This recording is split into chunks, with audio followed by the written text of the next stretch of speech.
السلام علیکم ورحمۃ اللہ وبرکاتہ۔ اللہم صلی علی محمد وعلی آل محمد وبارک وسلم علیہ۔ میں ہوں حافظ جہانگیر، حافظ اسلامک پوائنٹ سے۔ امید ہے کہ آپ سب خیریت سے ہوں گے۔ اللہ تعالیٰ اپنی رحمت، کرم اور برکتیں آپ میں نازل فرمائے، آمین ثم آمین۔ آج یہ جو میں ایک عمل لے کے آیا ہوں، دشمن کی زبان بندی کا عمل ہے۔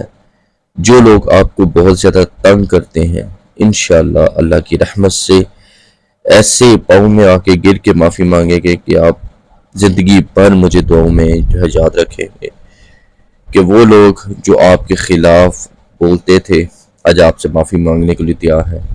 کیسے؟ یہ ایک چھوٹا سا عمل انشاءاللہ یہ کر لیں اور آپ دیکھیں گے یہ آپ سے ایسے جان چھڑوائیں گے، معافی بھی مانگیں گے اور آپ سے جان بھی چھڑوائیں گے۔ سورۃ الرحمن کا یہ بڑا پیارا سا عمل ہے۔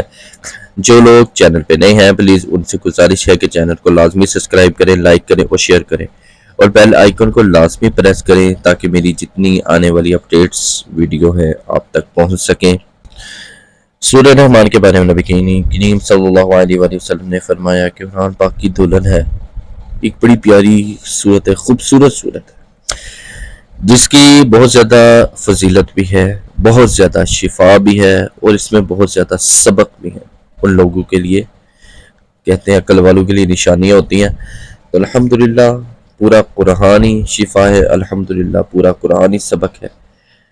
سورہ رحمان کی ایک ایسی آیت، ایک ایسا مجرب عمل آپ کو بتاؤں گا انشاءاللہ اس عمل کی فضیلت سے چاہے جتنا بھی دشمن پاورفل ہو آپ کے قدموں میں آئے گا، زبان بھی بند ہوگی، معافی بھی مانگے گا۔ یہ آپ کی اسکرین پر سورہ رحمان کی ایک آیت ہے، آیت نمبر 33۔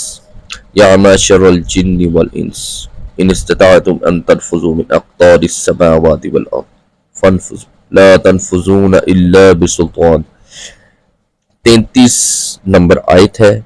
اس آیت کو آپ نے ریڈ کلر کے مارکر کے ساتھ لکھنا ہے کسی بلینک کاغذ پہ لکھ کر جن کی زبان بندی کرنی ہے اس کا نام، اس کی ماں کا نام، بنتے اس کی ماں کا نام، اگر وہ لڑکا ہے تو بن لگائیں، بن اس کی ماں کا نام، اگر زیادہ لوگ ہیں خاندان کے زیادہ لوگ ہیں تو ماں کا نام لکھ کے آگے پلس کا نشان لگائیں اور آگے جو ہے دوبارہ سے نام لکھ سکتے ہیں آپ۔ میں کہتا ہوں عورت ہو مرد ہو جو بھی ہو، جو لکھ رہا ہو وہ نیت کرے کہ وہ معافی مانگے یا اس کی زبان بندی ہو، یہ لازمی آپ کے جو ہے نیت ہونی چاہیے۔ اس کے بعد اس کاغذ کو فولڈ کرنا ہے، کوئی دھاگا یا کوئی کپڑا، کوئی بھی کپڑا، صاف کپڑا جو یوز نہ ہوا، کوئی شیٹ وغیرہ اس کے اوپر کر کے فولڈ کر کے بالکل پاک صاف جگہ ہو اور اس پہ کوئی اینٹ رکھ دیں، کوئی وزنی چیز رکھ دیں۔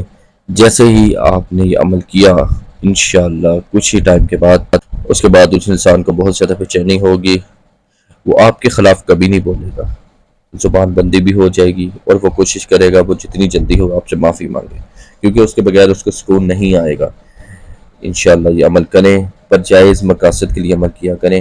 میں یہاں پہ اپنے بتاتا ہوں عملیات وظائف جو بتاتا ہوں، پلیز جائز مقاصد کے لیے کیا کریں تاکہ اللہ کی بارگاہ میں ہم گناہگار نہ ہو سکیں، اللہ ہمیں کسی پکڑ میں نہ لے لے۔ اپنی دعاؤں میں، اپنی محبت میں، اپنے بیان میں یاد رکھیے گا۔ حافظ جہانگیر، حافظ اسلامک پوائنٹ سے۔ چینل کو لازمی سبسکرائب کریں۔ اللہ حافظ۔